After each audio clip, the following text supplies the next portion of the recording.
it's really humbling when you realize that you're not as important to someone as they are to you.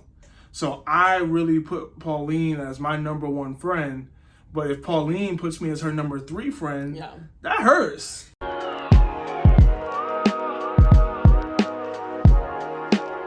What's up, fam? My name is Tim. This is my beautiful wife, Pauline, and you are tuning in to another episode of the W Podcast, where you get wisdom in the world with the Wheelers. Hey. We're excited because today we're talking all about friendships. What about your friends? Friendships are super, super, super important and honestly a very, very difficult thing to navigate as adults. Yeah, here's the thing most people don't realize. You are never going to be a great spouse if you don't know how to be a great friend. Yeah. So you may be listening to this like, I thought y'all was about dating. Like, yeah, we going to help you date. But in order to do that, you have to learn how to be a good friend first. And so many people are struggling in this area. And we're definitely not trying to come like we're the best friends in the world, because we always have growth that we're working on. But if you remember, last year we had a post that goes viral like every few months talking about adult friendship requires grace. And it was a simple message that we have to give grace to our friends because adulting is hard. You got work, some people got kids, some people got spouses, some people got businesses, and you're just trying to figure out how to do it all while still loving God, still going to the gym, still keeping your mind in a healthy place. And it can be challenging. Right. And I think one of the things that hit people home was, hey, if you're not giving grace to your friend, it's going to be hard for you to be able to get grace from your friends when you need it, because we all need grace. And that post really just reminded us that people need help when it comes to this topic, and we want to shed some light on friendship. Right, yes, absolutely. So today we're going to talk about 4 tips to help you either navigate your friendships now or even just build better friendships in the future. Yeah, so the first one is be selfless. And here's what we mean by that. First, let me just ask you a question.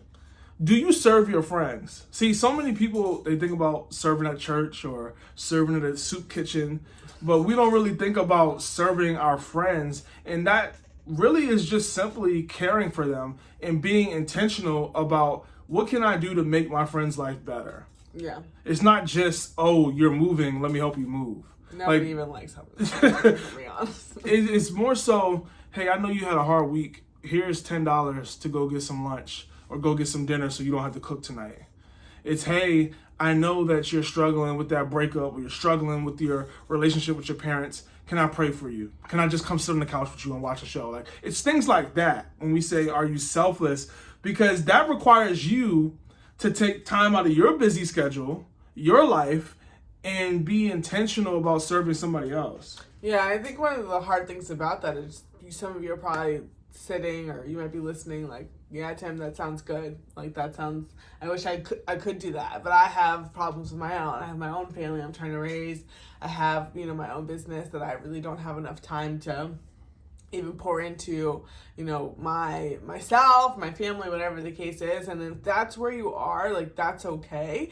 And that's when you want to make sure that you are asking for grace from your friends. If you're like, hey, I can't come to your birthday dinner, or I'm not able to come to, an event or something like that that's important to you, or I'm not there for you the way that I wish I could be.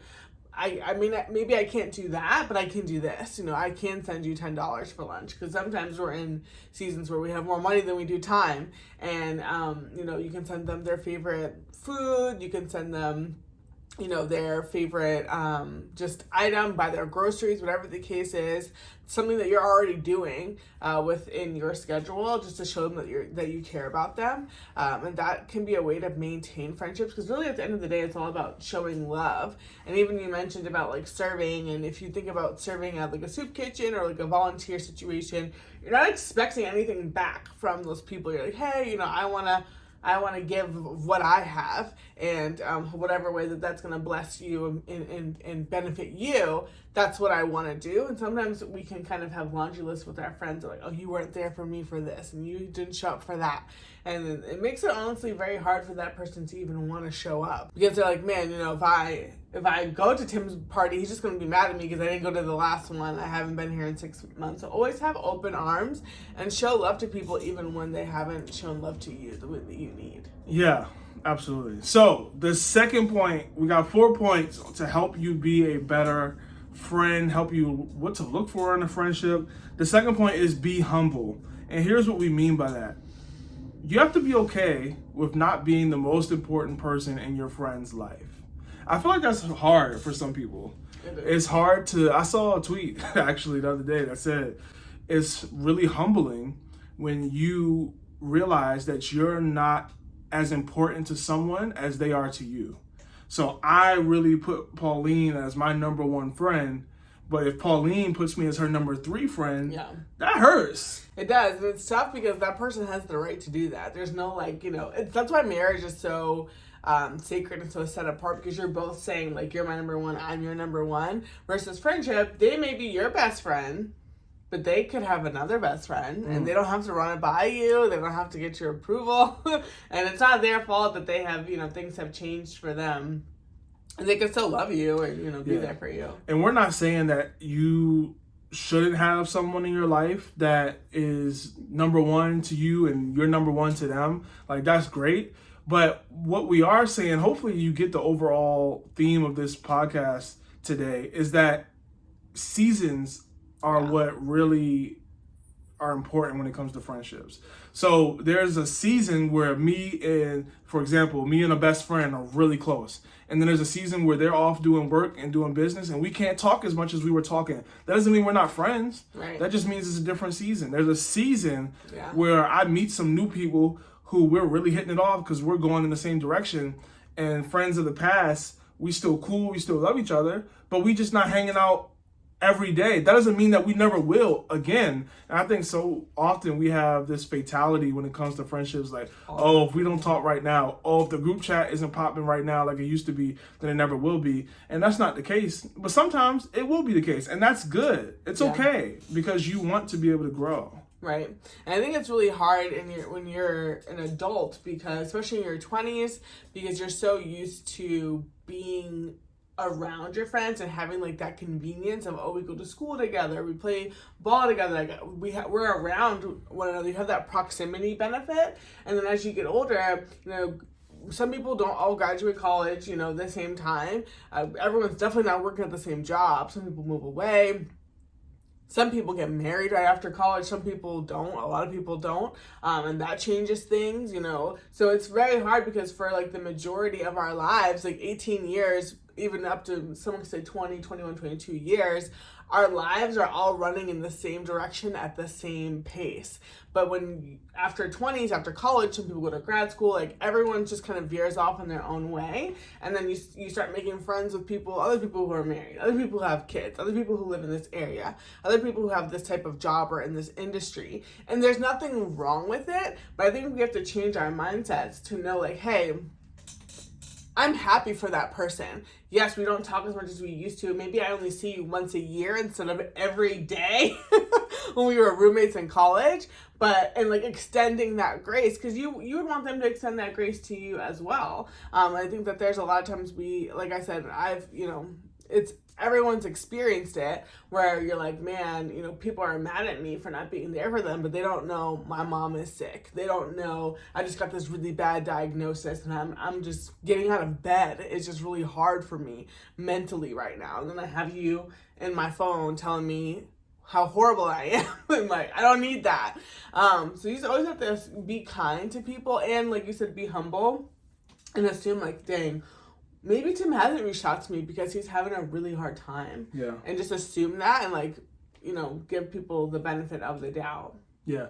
And again, we mentioned how all of these points will help you when you're dating somebody, because you need to be able to be selfless when you're in a relationship, because there's going to be times where they're not able to talk to you as much as you would like. Yeah. And you got to be okay with that. You can't be, why you never call me? Why you never text me? Yeah, it's like, can you give them some space? Yeah. And then also, it's going to be important for you to be humble. Yeah. Because that's not dating. Oh my gosh. Sorry, I just had some flashbacks. dating, especially when you do it godly, it will humble you, because there's going to be certain boundaries in place, especially if it's your first time dating as a Christian. There's going to be certain boundaries now that you have that you aren't used to when you were dating in the world. And you're used to being able to do whatever you want with your partner. And then when you have a curfew with your partner, or you decide not to be in the house alone together, that's humbling. Yeah. Because you got to tell your flesh no. And you're grown, and that's not fun. The other thing with being humble and like having those boundaries, like you mentioned, is this also makes it really hard for you to be friends with your ex. So if you're having a rough time with that, it might be because you honestly want access to them that you once had when you were together, and now your friendship is all the way messy and confusing because your feelings are hurt, you see them date and talk to other people. And if you need more information, check out our video that we talk about can you be friends with your ex. That'll be super helpful for you. Another thing that I thought about when it comes to being humble is this great book that I read called Friendish, and we'll link it below. And one of the things that stood out to me during that book, reading that book, was just recognizing honestly how selfish and self-centered that I am. I want my friends to be there for me in a certain way, kind of drop everything for me when I need them, when I'm going through a rough time. This book really reminded me that nobody owes me anything. Friendship is such a blessing, and it's so sacred, and it's so beautiful, but it's also fluid. Friendship and marriage is fluid as well. Obviously, you have more of a protection and more of a covenant within marriage, but friendship is fluid. I found myself just being reminded that, oh man, why am I mad at this person? Why have I drawn away from this person, or why do I have a certain kind of feeling whenever I see their pictures or whatever the case is? And sometimes, I was convicted and remembering like, yeah, you wanted them to do something for you in a certain way, but I had to remind myself, like, because sometimes I would say, oh, well, I'm not going to do that for them. They didn't do that for me. And it's like, well, what type of person do you want to be? Are you going to be a reactive person where, oh, I only give what's given to me? And like, that's not what Jesus said to do. And that's not how he was. That's not how I want to be. And friendship can really challenge you, to show up for somebody. Like we said earlier, we're talking about being selfless and giving, and give to somebody who hasn't given for you. But just as you said, it prepares you for marriage, because a lot of times in marriage, you need to love your spouse even when they haven't done what they're supposed to do for you. But at the end of the day, God's not going to ask you, oh, why didn't you love your friend, that friend the way that I equipped you to? And you say, oh, because they didn't do it for me. God's like, I didn't give them what I gave you. So that book was very, very convicting. Yeah, that's good. I'm sure that will convict everybody. So we still have 2 more points that we want to get to, but if this is helping you, can you leave us a comment? Can you like this video? That way we know that you're getting value out of this, because we never want to say stuff and help you if it's not actually helping. So definitely go ahead and do that. The next point is be grateful. So what do we mean when we say be grateful? And what I really mean by this is, are you glad that your friend is in your life? Do you ever think about it like that? Like, do you ever sit and just thank God, like, Lord, thank you so much that you blessed me with the friends that I have? Yeah. Because if you're not grateful, then you just assume that you should have friends. You just assume that they should be in your life. You just maybe assume that you're so great that why wouldn't they want to be with you? And it's like, they have options. Like, you're not the only person in the world they could be friends with. Right. And it's good to be grateful, because it helps you keep a soft heart towards them. Right. I feel like being grateful honestly helps you be more humble. Yeah. It helps you be more selfless, because you don't think that it's all about you. You don't think that you deserve to have their friendship. Right. No, that's so good. Gratefulness is like a garter for joy, I found, in our lives, and in our friendships as well. Like, we could obviously make a laundry list of things that anybody has done wrong, because we're all humans, we're all sinful, we're all faulty. But how sweet is it when you run into a friend that you haven't seen in a while, and like, man, I'm just so glad to see you, versus, we've all had those friends where you see them and they're like, you can tell they're mad at you. You're kind of giving them a certain like look, or they're kind of like withdrawing, and they're just kind of giving you a stink eye. Like, you all had that time, that experience as well, and you've probably given that to somebody. I know I have.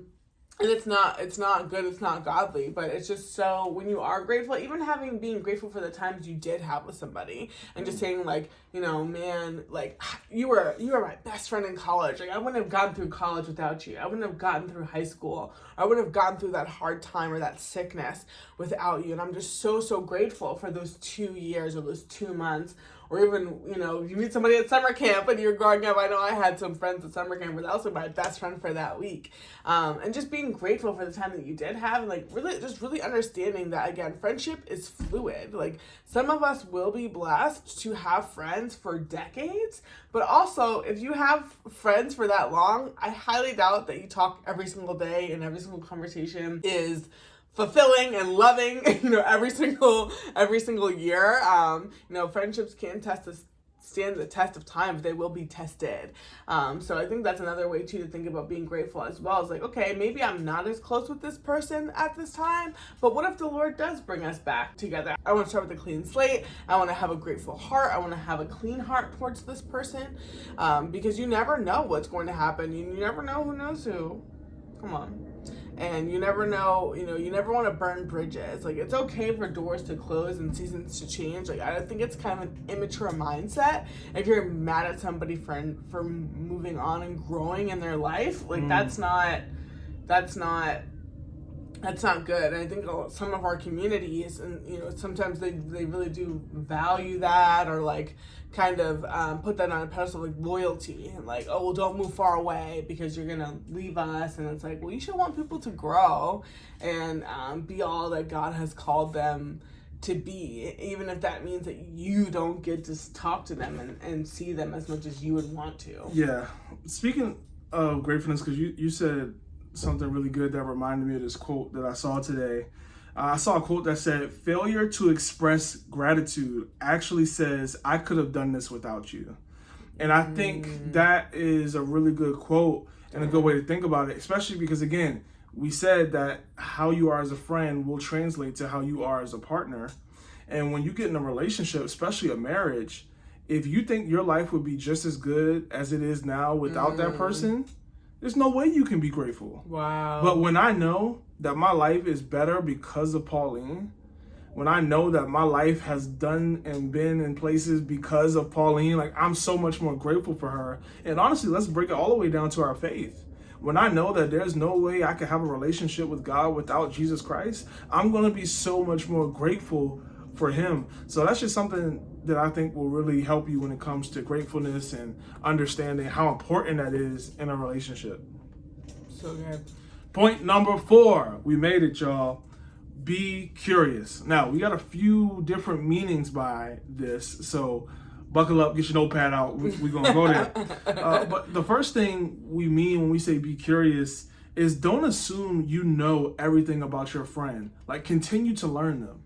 Again, this is really important when you're married to somebody, because the person Pauline is today is not who she was 4 years ago when we were at the altar. Like, things change, people change, life happens, and life changes people, whether good or bad. So don't just assume that because you and your friends been down since the sandbox that you know them, like the back of your hand. Like, yeah, you do know them, but at the same time, be curious to continue to learn them. Ask them, hey, what are you reading right now? Yeah. Hey, what are you watching? What do you like? What foods do you like now that you didn't like in the past? What foods did you used to like that you like? Things like that. Like, continue to be curious about them. And then what I also mean by that is be curious to make new friends. See, so many people are sad that they don't have any friends in their life right now. And it's because they stopped being curious to make new friends. The best way to always have friendships in your life is to always be open to making new friends. That means you got to be curious about, oh, this event is happening. Let me go check this out and see who I can meet. Like, sometimes you have to put yourself out there. Now, for us introverts, that can be hard, but there's ways that you can make connections with people. So maybe you're at an event at work, or maybe you're at church, or maybe you're wherever. Find one person in the room that you can connect with. Because a lot of introverts, they are able to connect one-on-one and not have to worry about, oh, I got to try to connect with all these people. Just find one person you can connect with. And you never know where that can go. It may not go anywhere, and that's okay. But you want to be somebody that everywhere I go, I'm going to try to connect with somebody. Right. No, that's so good. I love that because I think that also just speaks to being gracious towards your friends and like expecting them to change and asking about that. And I think sometimes we can get in a dangerous place with our friendships because we stop asking questions, we stop being curious because we just assume, oh, I know everything about him because, you know, for a season we were really, really close. And it's like, well, that was who that person was at that time. He's got the same name and the same social security number, but his outlook on life has changed. And I think we kind of self-sabotage friendships sometimes when we make assumptions and we just say, oh, well, I know he doesn't like that, or I know that he would never do that. And it's like, well, you really don't know. People change, people grow, and you should assume your friends are growing. It's kind of offensive if you assume the person who you met when you were 14 is the same person and they're now 28. 32. Like, you should have expected them to change and grow, and ask questions, you know, assuming that's sometimes why our friendships can fizzle out and get stagnant or get left behind is when we stop asking questions and we stop being curious. And also for my introverts out there, a fun tip: if you have an extroverted friend, you can always lean on them and play on their strengths. I know some people are intimidated in certain environments and like, I want to meet new friends, but I just don't really know how to go about that. You can always co-host a game night with an extroverted friend. I know people who have done that and that's worked out well for them, and you don't have to be the host, or at least your name is on the invite or your name is on the text, so people can say, oh, you know, Pauline's gonna host a game night at Tim's house. Like, who's Tim? Like, who's this guy? You know, this is a nice place. Like, you know, that's a way for people to walk out, hey, thanks for having us over, and then that can spark conversation for you if if you have like anxiety or you just really don't do well with walking up to people on your own in a new environment.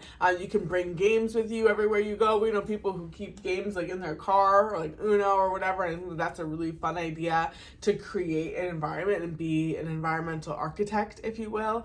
Be a fun architect, creating strategic ways for people to come up and talk to you if you don't do well with you approaching people on your own. So, all this video, hopefully you've realized that it's not just helping you be a better friend now, but these tips, let's just go through them real quick. Be selfless, be humble, be grateful, be curious. All of those tips will help you be a better partner when you are blessed to be in a relationship, when you are blessed to get married.